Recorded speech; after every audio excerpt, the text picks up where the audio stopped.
Good afternoon, everybody. I have one very brief thing, and then happy to dive right into your questions.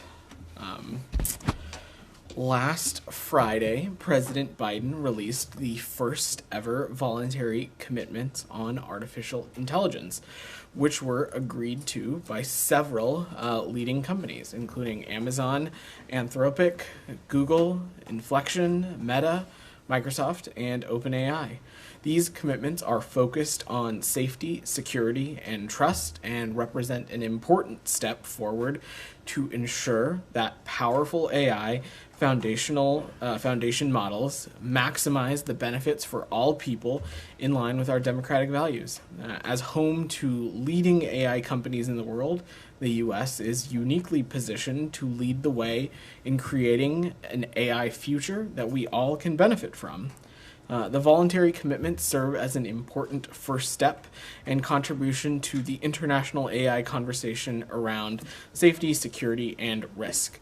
As Secretary Blinken and Secretary Raimondo wrote in yesterday's Financial Times, to shape the future of AI, we must act quickly and collectively. No country or company can shape the future of AI alone. The U.S. has taken an important step, but only with the combined focus, ingenuity, and cooperation of the international community will we be able to fully and safely harness the potential of AI. With that, Matt, that's it. Floor is yours. Gosh. Well, I don't know if it's mine or not. Hold on, let me get my recorder going. Thanks. Let's just start. I just want to make sure that it's still correct that you have not heard anything back from the North Koreans about Project King. That is correct. As Matt indicated yesterday, getting an assertion of his well-being continues to be a high priority, and we continue to be in close coordination with the White House and the Department of Defense and throughout the interagency, but I don't have any new updates beyond what Matt shared yesterday. And just to make sure that everyone understands, that means you don't know if he's in custody. You don't know if he's alive. You don't know and if he is alive, if he's what his condition. That is correct. Those are among the litany of things that we do not know. Okay, I guess I won't ask what else you don't know because that could be anything. All right, I'll let it go at that. I'm sure you'll be asked about Qinggong and say the same thing, that you don't know anything. So. But I'll let others do that asking. Matt, all right. Simon, how about other side of the table? Just to stay on North Korea, there's sure. Russian defense minister is planning to visit. I think some Chinese will go to mark Victory Day. Do you have any specific any concerns about those countries at a time like this kind of showing some support for Pyongyang?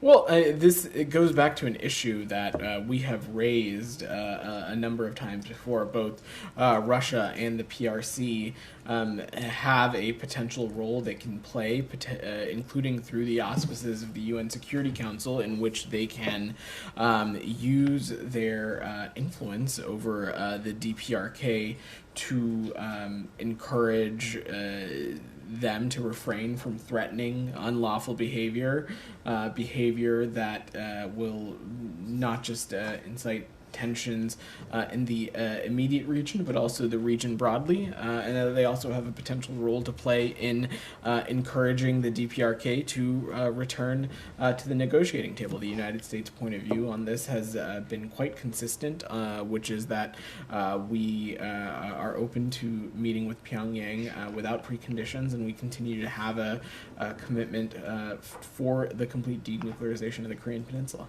And if we can move on to Qinggong in this, maybe we can come back to North Korea. But just on the Chinese foreign minister, they've announced that he's been replaced by his predecessor, Wang Yi. There was supposed to be a visit of Qinggong to Washington that was in the works. Could you tell us about those discussions? Did they get anywhere. And I guess to put a finer point on it, does the U.S. consider that the visit that was being discussed is a visit of the Chinese foreign minister, no matter who that is? So, Simon, let me say a couple things. First, it is up to China to decide who their foreign minister is. As you know, Secretary Blinken has met with Wang Yi on multiple occasions, including on his most recent trip to Jakarta, as well as while he visited Beijing prior to that.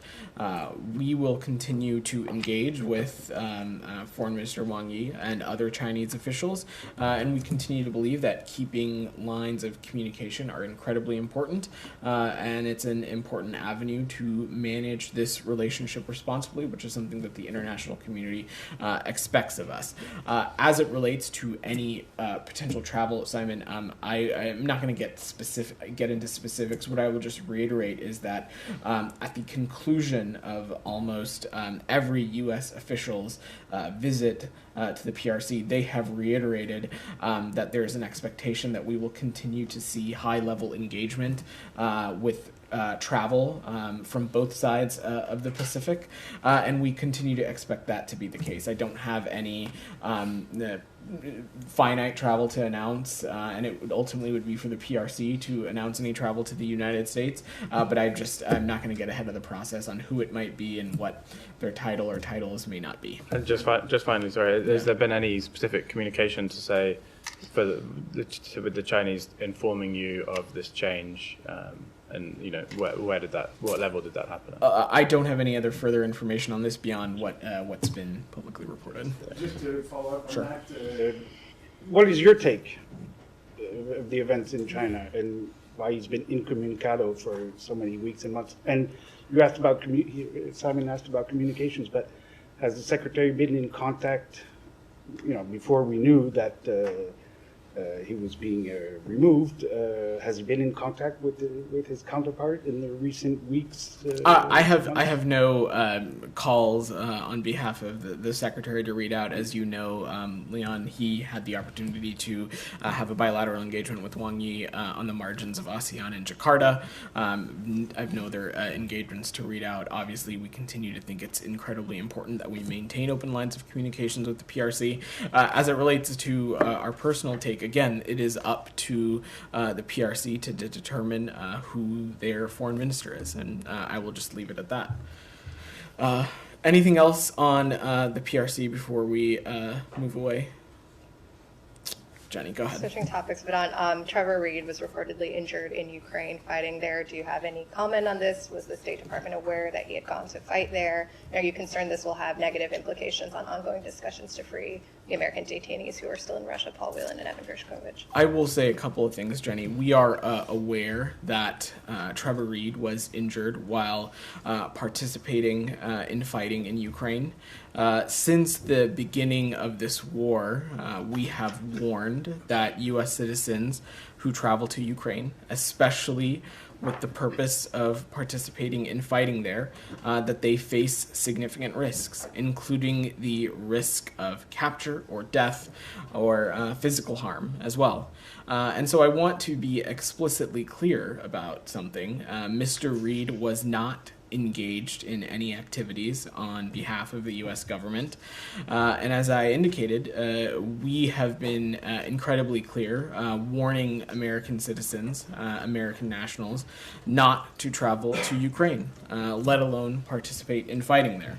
And as you know, Jenny, we are not in a place to provide assistance to evacuate private U.S. citizens from Ukraine, including those Americans who may decide to travel to Ukraine to participate in that ongoing war. Now, we are aware that through the support of an NGO, Mr. Reed has been transported to Germany, and he is receiving medical care. Beyond that, I would just reiterate again to anyone listening to this briefing and the entirety of this room that Ukraine continues to be categorized as a level 4 country per the State Department's travel advisory warnings, which indicates do not travel, and that continues to be our posture. As it relates to the other American citizens who continue to be wrongfully detained in Russia, as the Secretary, as Matt, as Ambassador Karstens and others have said, we will continue to engage directly with the Russian Federation, calling for their release. You have seen us do so in the case of Paul Whelan, Evan Gershkovich, and will continue to remain deeply engaged on those issues. But are you concerned the Russians will weaponize this as a way to say? I'm just not gonna speculate on something like that. Anything else on this? On Ukraine? Go ahead, Alex. Thanks, Rob. We have heard from DIA officials that Russia is building a drone manufacturing facility with Iran's help that will have significant impact on the war once it is completed. Is this something new to you, and if there's any renewed reaction? Alex, I don't have anything on this specific report, but what I will say is something you've heard us speak quite clearly about before, which is that Iran remains Russia's top military backer. And we can say that, you heard us speak about this earlier this year, that Russia received hundreds of one-way attack UAVs, as well as UAV production-related equipment from Iran. Russia has been using Iranian UAVs to strike Kyiv, to terrorize Ukrainian populations, and this partnership, this military partnership between Russia and Iran continues to be deepening. Thank you. And separately, is the U.S. aware of the U.S. intel over Russia laying additional Black Sea mines that may attack civilian shipping? So, shared with Ukrainians. I'm just. I certainly wouldn't get into any intelligence assessments from up here, and I also don't want to get ahead of things. But Alex, the important thing to remember is that there are flagged ships that operate in the Black Sea, that have participated in the Black Sea Grain Initiative when it was in place, from every corner of the world. And I certainly don't think that these respective countries would take kindly to Russia attacking their flagged ships, especially because they were there participating in the Black Sea Grain Initiative for the very reason of ensuring that Ukrainian grain and food products are able to be transported to other parts of the world, to parts of the world that need it.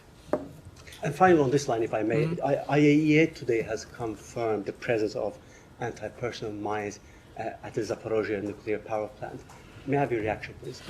Alex, you've heard me say this probably 7 different ways over the past many months, but we have been very clear that such violent and volatile type of activity near in such close proximity to a nuclear power plant, in this case the NPP, is incredibly unsafe.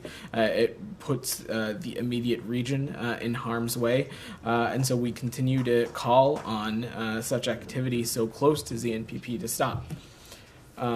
Michel. Yeah, I have a couple of questions. Sure.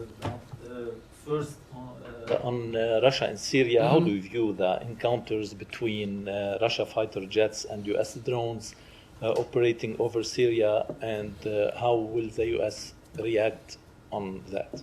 So the U.S. and the global coalition to defeat ISIS continue to work with our local partners in Syria to maintain constant pressure on ISIS remnants and ensure ISIS's lasting defeat. I would reiterate what comments were made by our colleagues at the Department of Defense, that we strongly urge Russian forces in Syria to immediately stop reckless and threatening behavior that could result in the loss of life, and adhere to standards of behavior expected of a professional force. For any specifics on this particular incident, though, Michel, I would refer you to our colleagues at the Pentagon. But you made the same request in the past, and Russia didn't stop doing what has done lately, especially on Sunday. Will there be any consequences? I certainly am not going to preview any actions or consequences from here. What I will just reiterate, though, Michel, is that we've been clear that Russia needs to stop these reckless and threatening types of behavior that could result in the loss of life and put people in harm's way. And on Syria, House Foreign Affairs Committee Chairman Michael McCall and Representative Joe Wilson sent a letter to President Biden opposing potential extension of Syria sanctions exemption. Are you planning to extend the exemption? Well, Michelle, firstly, I'm not going to preview any sanctions or any sanctions-related actions that we might take. I certainly don't have anything to announce from here at this moment. We are aware of that letter and continue to be in close coordination with our colleagues across the interagency, as well as the Department of Treasury, who, of course, can speak more to questions regarding GL23. But let me just say that we have been clear, and have been clear about this numerous times, that we strongly support humanitarian access to all Syrians in need through all appropriate modalities. There obviously has been immense benefit of the provision of aid for this earthquake. Michelle, I think you were on that trip with the Secretary, where we saw some of these aid efforts, at least from the Turkish side, and we had the opportunity to observe them, and our viewpoint continues to be that we support these endeavors. And finally, Can I just follow up on this? I think he had a follow up. And then I'll come right back to you. So I don't want to interrupt Michelle. I have a final one on Jordan. Okay, let me come to him, then I'll come back to you. Go ahead. I mean, the United States is in Syria to defeat ISIS, correct? I mean, that is an enterprise that has been largely accomplished. So how long will the United States stay in Syria, controlling like 1/3 of the country, disallowing the country access to its own oil? So could this go on forever? Because, ISIS, as much as an organization, it is also an ideology. I mean, this thing could be there forever and ever. Saeed, let me say a couple things. It is not just about a pinpoint moment in time and effort. What it is about is our continued efforts to maintain the degraded position of ISIS in the region, and that continues to be a priority. And as I said, we continue to operate in efforts to maintain constant pressure on ISIS remnants and to ensure ISIS's lasting defeat. Obviously, our colleagues at the Pentagon and the Global Coalition can speak further about any specific parameters, but this has been a key priority for this administration and this department for some time. Can I follow up on Michelle's question? Sure, go ahead. Okay. In response to his question, you said that these incidents could result in the loss of life and put people in harm's way. Yeah. To my knowledge, this incident and a couple preceding involved unmanned American drones. The loss of life that you're referring to here, is that Russian pilots? So we're being incredibly speculative about what this incident could have been taking over of. Certainly, still, this kind of reckless activity could certainly result in the loss of life, whether it be civilians or others in this case. I'm certainly not going to get specific, but what I would focus on is that this kind of activity is reckless and threatening and out of conduct of the kind of behavior that's expected of a professional force. Thank you. Good. You had a follow-up on Jordan. Go ahead. Any comments on the proposed cybercrime law there? So the proposed cybercrime law that was submitted to the Jordanian parliament limits freedom of expression online and offline and could inhibit future investment in the technology sector. This type of law with vague definitions and concepts could undermine Jordan's homegrown economic and political reform efforts and further shrink the civic space that journalists, bloggers, and other members of civil society operate in Jordan. So we reiterate that for countries to thrive, there must be protections for freedom of expression, open debate, vibrant discourse, and information sharing, including online via press and social media platforms as well. Thanks. Saeed, go ahead. The Palestinian issue.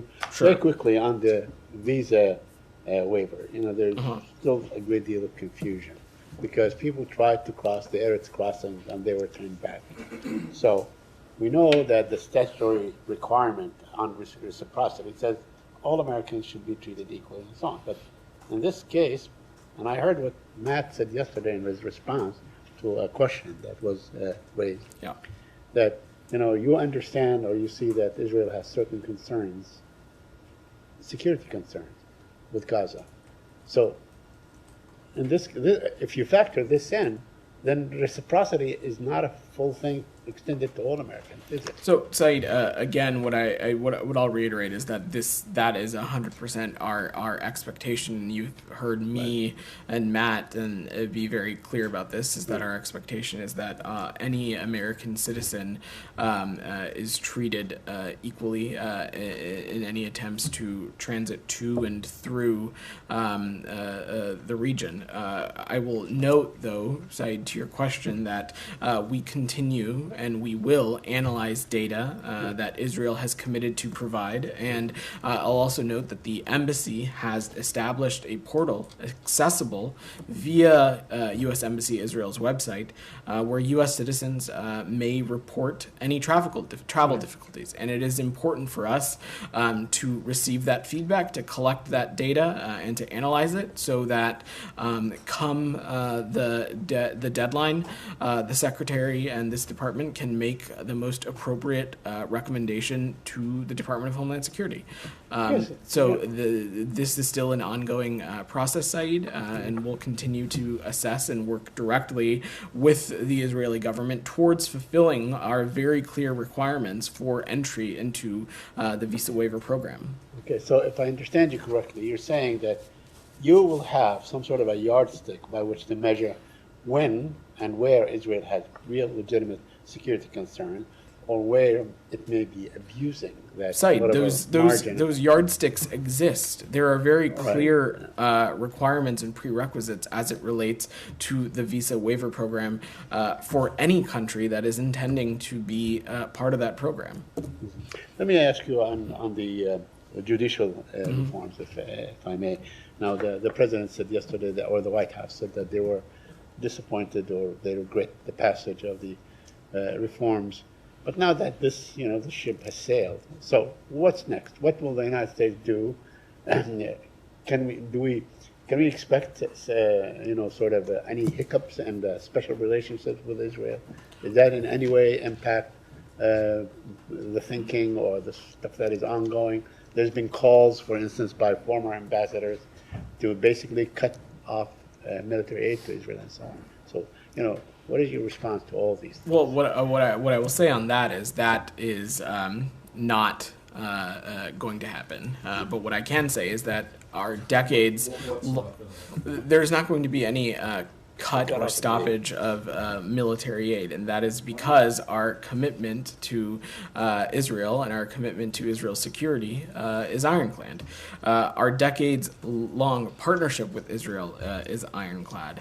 And the president, and you saw the White House be very clear about this over the past couple of days, has expressed his views in this scenario that major changes in a democracy need to be enduring. They need to have as broad consensus as possible. We also understand that talks are ongoing and likely to continue over the coming weeks and months to forge a broader compromise, and we will continue to support efforts of Israeli leaders as they continue to work to seek a broader consensus and create a consensus through political dialogue. We also will continue to engage with our Israeli counterparts and Israeli officials to strengthen the bond between the United States and Israel and to advance our shared democratic values, cooperating on a full range of issues while working through our differences and concerns, like our most relationships where we have bilateral relations with the country side.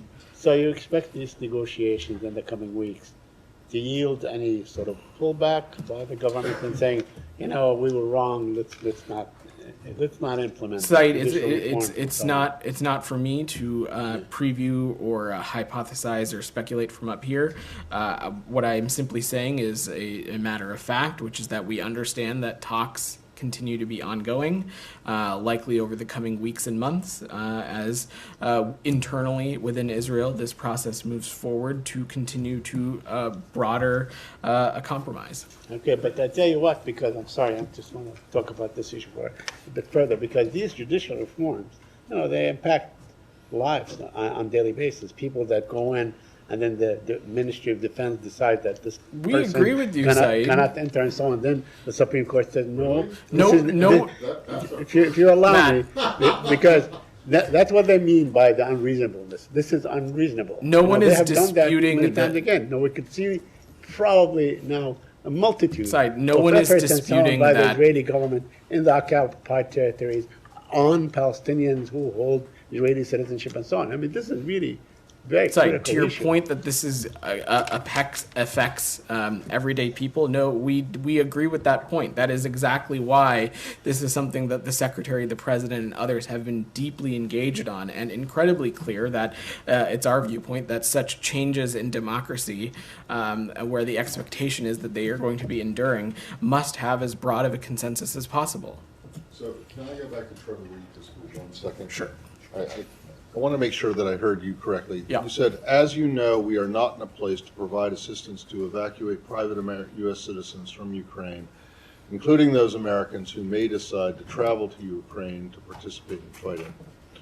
Then you said that Mr. Reed has been transported to Germany and he's receiving medical care. Are you saying that he got there on his own? If you check the transcript, what I I should did. have said I'm looking is at it right now. It was through the support of an NGO that Trevor Reed was transported to Germany. It was not through U.S. government efforts. And okay, but there's another part to the question. Sure. It says, where is he receiving care in Germany? In a private hospital, or is he at Landstuhl, or is he at some U.S. military installation? For privacy reasons, Matt, I don't have other specific details to offer on this. But what I can just reiterate is that it was through the support of an NGO that he was transported to Germany. Okay, DR, go ahead. You had your hand up. The government has reintroduced 2 draft laws to the parliament, which, if passed, would severely curtail the freedom of expression and also a peaceful assembly of the Iraqi people. This had made a lot of reaction inside and outside of Iraq, including international bodies. What's your reaction to this and the freedom of expression in both Iraq and Kurdistan region of Iraq? So in countries around the world, we support efforts to defend the freedom of expression, the freedom of press and association, and peaceful assembly, and adherence to the rule of law. All citizens, including peaceful protesters, civil activists, deserve protection and equal treatment under the law. For democracy to succeed, government must safeguard constitutionally protected and internationally recognized human rights and fundamental freedoms, and this includes protecting exercises of free speech, such as peaceful protests. Do you have any concern about freedom of expression in Iraq and Iraqi Kurdistan? I don't have any assessment to offer on these 2 pieces of legislation, DR. What I will just say is that, again, that it is our point of view, and and we could support these kinds of efforts to defend freedom of expression in countries around the world. And one last question about the disputes between Iraq and Kurdistan region of Iraq. They have had disputes for a long time, especially about the budget issue and also oil revenue sharing. The KRG has faced a big challenge to paying the salary for their public servants. Do you have an engagement, and what's your view on this issue between Iraq and Iraq? So during the February U.S.-Iraq Higher Coordinating Committee in Washington, U.S. officials continued to urge the government of Iraq and the KRG to resolve their budget and hydrocarbon disputes in a manner that benefits Iraqi citizens and is consistent with Iraqi's constitution requirements. Go ahead. Thank you. Jahazeeb Ali from Airway News TV Pakistan. Just wanted to ask a couple of questions on the ongoing violence in Manipur, India. Sure. We have seen some horrific videos. Clashes are still going on, and actually it was all started when Prime Minister Modi was here. So any concerns, any comments? So we were shocked and horrified by the video of this extreme attack on 2 women in Manipur. We convey our profound sympathies to the survivors of this act of gender-based violence and support the Indian government's efforts to seek justice for them. Prime Minister Modi himself noted such violence against women is shameful in any civilized society. And as we have previously stated, we encourage a peaceful and inclusive resolution to the violence in Manipur and encourage authorities to respond to the humanitarian needs and protect the lives and property of all groups. The Pakistani Electronic Media Authority has came up with a new bill, and the journalist organizations, even the Human Rights Commission of Pakistan, has expressed concern on this bill, saying the definition of disinformation under it strays into censorship territory. You always speak about press freedom in Pakistan and all over the world. So that is true. We routinely raise our concerns about press freedom to all stakeholders around the world, including officials in Pakistan. A free press and informed citizenry are key for any nation and its democratic future. We've been very clear about that. So one last question. Sure. U.S. CENTCOM Chief General Michael met with Pakistan's Chief of Army Staff, General Munir, and just curious, what kind of discussion, anything to share with us? I think Matt addressed this yesterday, and I would just refer you to our colleagues at CENTCOM and the Department of Defense to speak to that. Go ahead in the back. Yeah. What's the Department of State reaction to Michael McCall's recent letter regarding U.S. official trip to Afghanistan? Is there any trip planned? And my second question, what was discussed in Secretary Blinken's telephone call with Pakistan Foreign Minister Bilal Bhutto Zardari and Qatar Prime Minister Mohammed bin Abdurrahman Al Thani, specifically about Afghanistan? And the last question, as we approach the second anniversary of the Taliban's return in power, how do you define U.S.-Taliban relation? Is this good, bad, or something else? So let me say a couple of things there. First, there are no department officials who have any plans to travel to Afghanistan. Secondly, the secretary spoke by phone with his counterpart in Pakistan yesterday to continue to reaffirm a productive U.S.-Pakistan partnership. They spoke about a number of issues, including that the United States will continue to engage with Pakistan through technical and development initiatives, through our very robust trade and investment ties. The secretary also welcomed the IMF's approval of a program to support Pakistan and encouraged continued reforms to promote economic recovery and prosperity in the country as well. And the Afghanistan topic? And what was your last question? Last question about the Taliban's and U.S. relation. How do you define their relation now?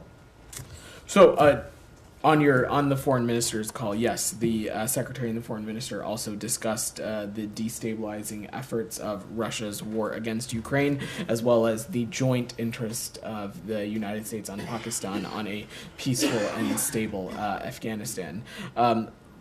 As it relates to the United States and the Taliban, we have been incredibly clear, quite regularly, condemning the clear backsliding that we're seeing in Afghanistan, the egregious human rights abuses, the marginalization of women and girls, and it continues to be our viewpoint. Two things. One, if the Taliban intends to seek international recognition, they need to start directly with the actions and the policies they choose to undertake in Afghanistan.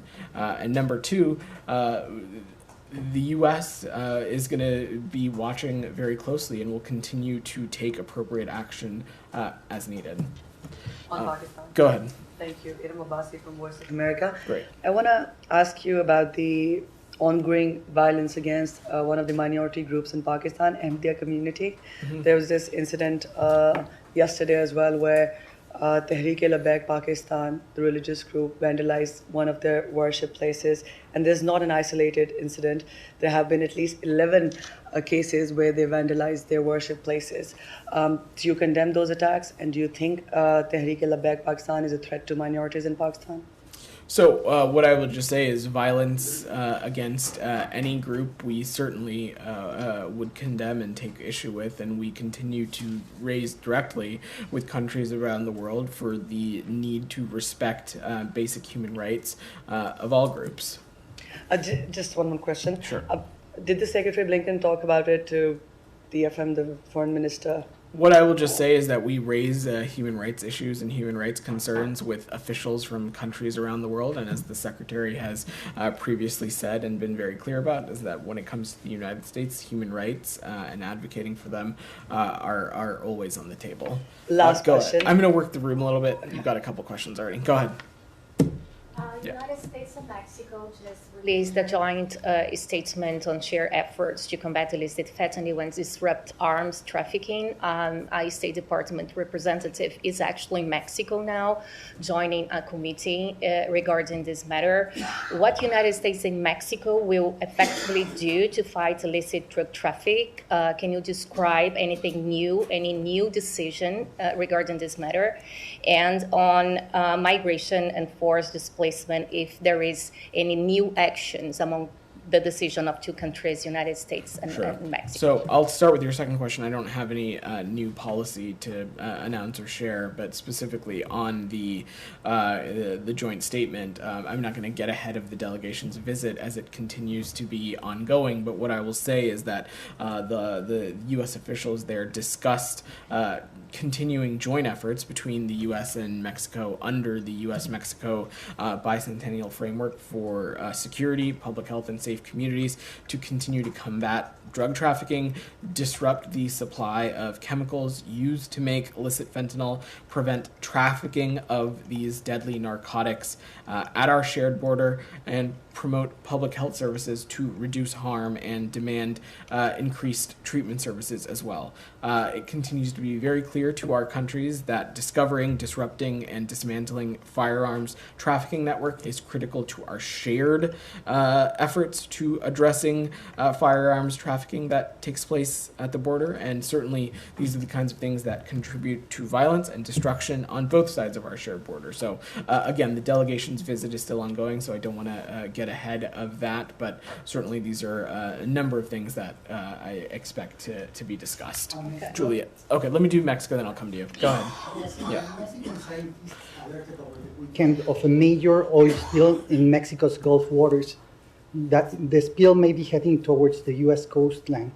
Is the U.S. government concerned about the spill, and has it reached out to the Mexican government to understand what happened? So we certainly can remain in close touch with our Mexican partners quite regularly. I'm not aware of this specific reporting. Ultimately, though, should this spill reach U.S. coastal waters, I believe that would fall into the purview of either the EPA or the Department of Interior, depending on where it is and what kind of land it is. So I would refer you to them. Yes, can we follow up over this, because I contacted the Interior Department and they told me that you are the correct agency to address this issue. Happy to chat to take that up offline. Thank you. Julia, go ahead. I wanted to ask about the Houston woman who has been stuck in Dubai since April after an altercation with a car rental agency. Dubai, after being questioned by police, she was released, but the police have her passport.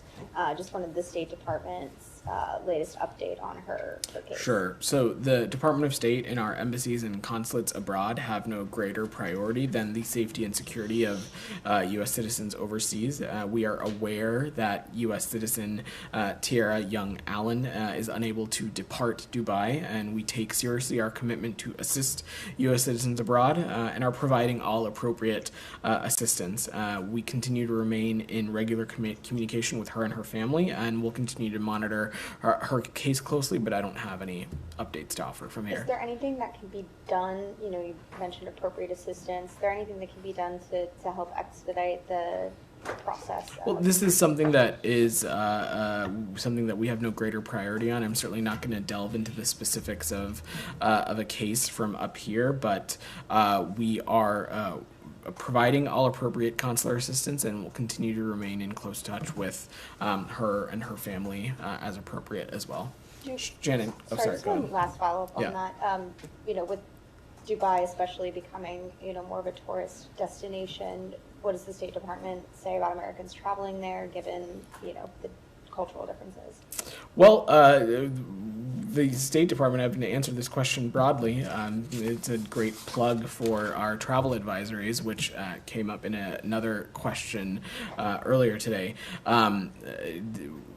Any country on the world, we have on travel.state.gov very clear assessments and parameters of what this department's official viewpoint is for the safety of traveling in that country, contact information for appropriate embassies and consulates, as well as information about other challenges or situations that American citizens may find themselves in a particular country. Again, to any American citizen seeking to travel anywhere, especially as we enter the busy summer period, would encourage you, especially if you are traveling abroad, to take a minute and visit travel.state.gov. Check what the State Department's guidance is for your destination.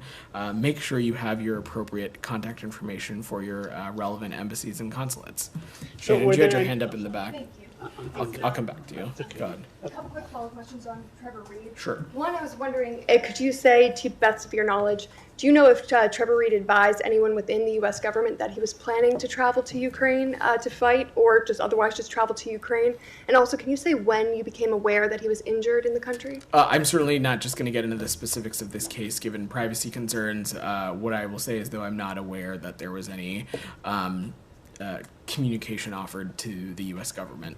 More broadly, is there a concern that a American of Trevor Reed's, perhaps has status of being well known, his status of having a track record of being detained in Russia, an American of that profile, is there any concern that that could pose a risk to Ukraine by creating a high-value target for Russia? I'm not going to get into or parse a battlefield or a strategic assessment like that. What I will just reiterate is that for any American citizen, we have been incredibly clear that traveling to Ukraine, choosing to participate in the fighting there, has very real risk of capture, of death, of bodily harm, and that continues to be our assessment. Ukraine continues to be a level 4 do not travel country for this very reason. Go ahead. Yeah, on Israel. Sure. And the unrest that's been enveloping the nation. I wanted to see if you have any comments on the car ramming attack that took place last night that injured, I believe, 3 pro-democracy, anti-reform protesters. Sorry, I couldn't hear the first part of your question. Do you have any comments on the car ramming attack?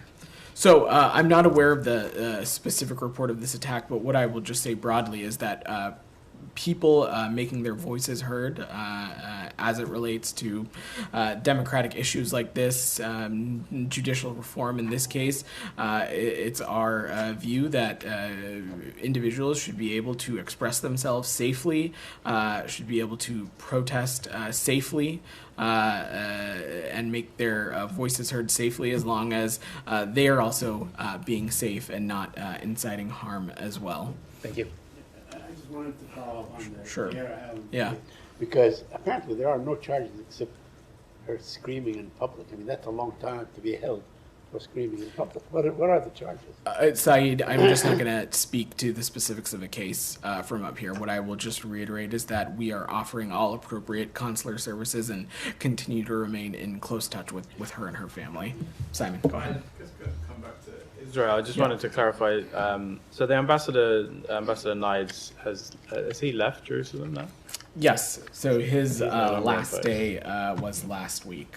Right. So who is running the embassy at the moment? So the CDA is Stephanie Hallett, and she continues to be in charge in this period. And are you concerned at all that not having an ambassador in place during a pretty significant period in Israel and in U.S.-Israel relations is going to sort of hamper your ability to communicate with the Israelis? Well, so first, I have no doubt that there will be that the administration is working to nominate someone, and we will make that public as soon as is appropriate. Obviously, though, the entire team at our embassy there, including our CDA, are incredibly experienced, incredibly well-versed in engaging with their Israeli counterparts. This is also a collective effort, one that many individuals here across this department continue to be deeply engaged on. Of course, broadly, we want ambassadors confirmed in as many places as possible, as the Secretary made clear when he visited the briefing room last week. But in this circumstance, we continue to feel confident in the many channels that we continue to have to engage with Israeli officials through this period. And Ambassador Naid's last day was last week. Correct. When did he leave Jerusalem? Because I think he was here during the Herzog visit. I don't have specific dates at my But he was here. in post until last week. Thank you. All right, we'll take a couple more, then I'm going to wrap. Go ahead in the back. I've gotten to you already, Alex. Go ahead. Yeah. Before. Sure. On Iraq. The Congressional Defense Committee in the National Defense Authorization Act for fiscal year 2024 proposes that the Secretary of Defense, in consultation with the Secretary of State, shall develop a plan of action to equip and train Iraqi forces, including Kurdish Peshmerga forces, to defend against attack by missiles, rockets, and unmanned systems. How much is the Department of State supporting this proposal? So I'm just not going to comment on active legislation that is still going. Would refer you to respective congressional offices on that. Go ahead, Tetsuo. Yeah. To ask a follow-up question on the ASEAN meeting took place in Jakarta. North Korean ambassador took place in the ASEAN regional forum, and he didn't talk with the U.S. delegation as far as reported.